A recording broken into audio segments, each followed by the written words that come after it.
Uma mulher, um nome, e um rosto tão belo que incendiou um império inteiro.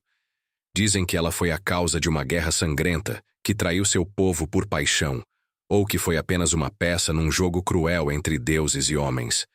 Mas quem foi Helena de Troia, de verdade? Uma vítima do destino ou a mulher mais perigosa da história? Antes mesmo de abrir os olhos, Helena já era lenda. Sua origem era divina. Seu destino, uma tempestade. Tudo começa com Zeus, o rei dos deuses.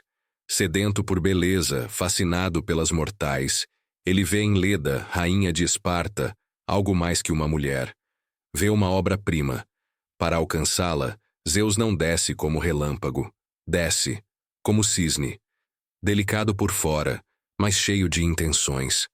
Ele se aproxima de Leda, que passeava sozinha à beira do rio Eurotas. E ali, sob as águas calmas da tarde, o deus a seduz, ou a força dependendo de quem conta a história. Algum tempo depois, Leda põe 2 ovos. Sim, ovos. E deles nascem 4 filhos, Castor e Pólux, os gêmeos inseparáveis, conhecidos como Dioscuros. Clitemnestra, que um dia se tornaria rainha de Micenas. E ela, Helena, a menina que carregava o sangue dos deuses, nascida não para viver em paz, mas para deixar um rastro de guerra por onde passasse.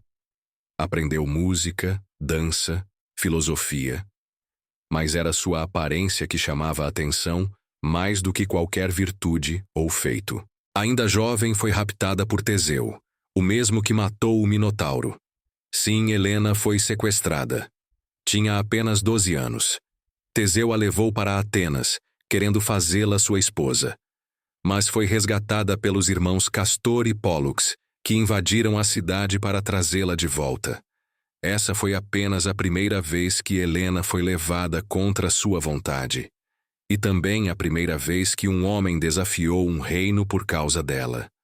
O mundo ainda não sabia, mas a beleza de Helena era um presságio. Uma linha tênue entre a admiração e a destruição. Quando Helena atingiu a juventude, sua fama já havia cruzado oceanos. Os reinos mais distantes conheciam seu nome. Diziam que nunca existira, nem existiria mulher mais bela. E foi então que o rei Tíndaro, seu pai terreno, fez o anúncio. Helena estava pronta para escolher um marido. O trono de Esparta teria um novo rei, e a mulher mais desejada do mundo teria, enfim, um senhor. Vieram todos, os heróis mais nobres da Grécia. Ájax, gigante de Salamina, Diomedes, príncipe de Argos, Odisseu, o astuto rei de Ítaca, e Menelau, irmão de Agamenon, rico, forte e ambicioso. Mas um problema se ergueu. Se Tíndaro deixasse Helena escolher, os rejeitados poderiam se sentir insultados e declarar guerra. A situação era explosiva. Uma faísca e a Grécia entraria em caos. Foi então que Odisseu, sempre calculista, ofereceu uma solução. Ele não tinha grandes chances de ser escolhido, e pediu em troca a mão de Penélope. Mas em troca deu ao rei um plano genial. Todos os pretendentes, antes da escolha, fariam um juramento sagrado, prometeriam proteger Helena e o escolhido, fosse quem fosse. Assim, qualquer ameaça futura seria respondida por todos como uma só força. O plano funcionou. Tíndaro escolheu. E Helena aceitou. Menelau seria seu esposo, o novo rei de Esparta. A cerimônia foi grandiosa. E Esparta, por um tempo, conheceu a paz. Helena deu a Menelau uma filha, Hermíone. Mas por trás dos véus de linho e dos banquetes, o destino já murmurava. O juramento dos reis havia selado mais do que um casamento. Selara o futuro de uma guerra que ainda não tinha começado.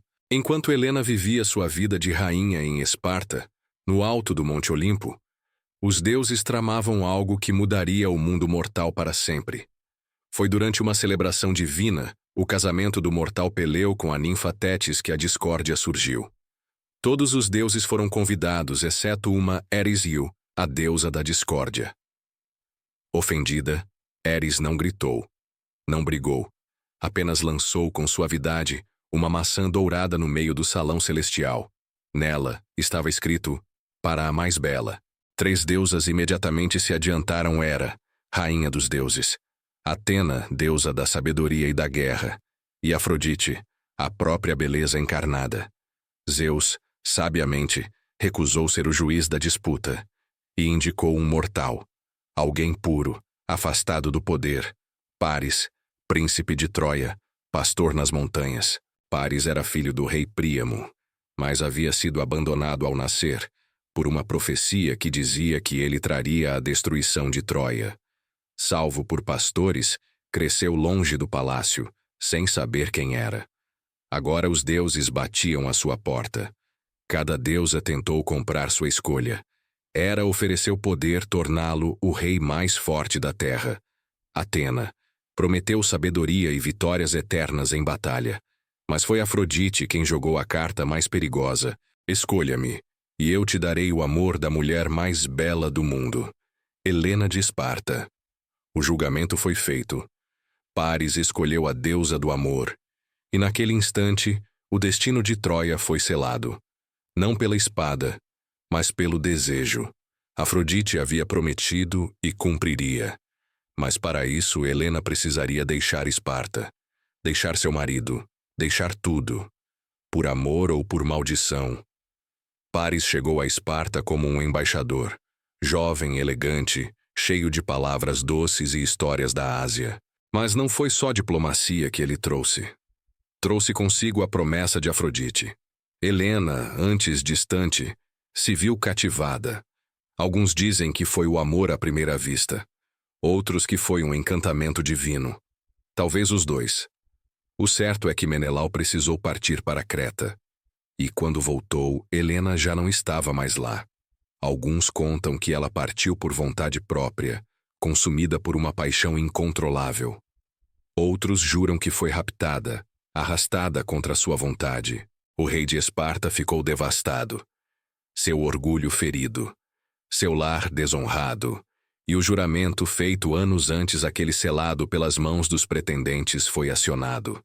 Menelau procurou seu irmão, Agamenon, rei de Micenas, o homem mais poderoso da Grécia. E juntos, eles reuniram os maiores heróis que o mundo já viu. Aquiles, o guerreiro invencível. Ájax, o titã de bronze. Ulisses, o estrategista. Diomedes, o impiedoso.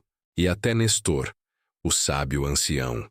1000 navios zarparam dos portos gregos, guiados por ventos dos deuses e pela sede de vingança.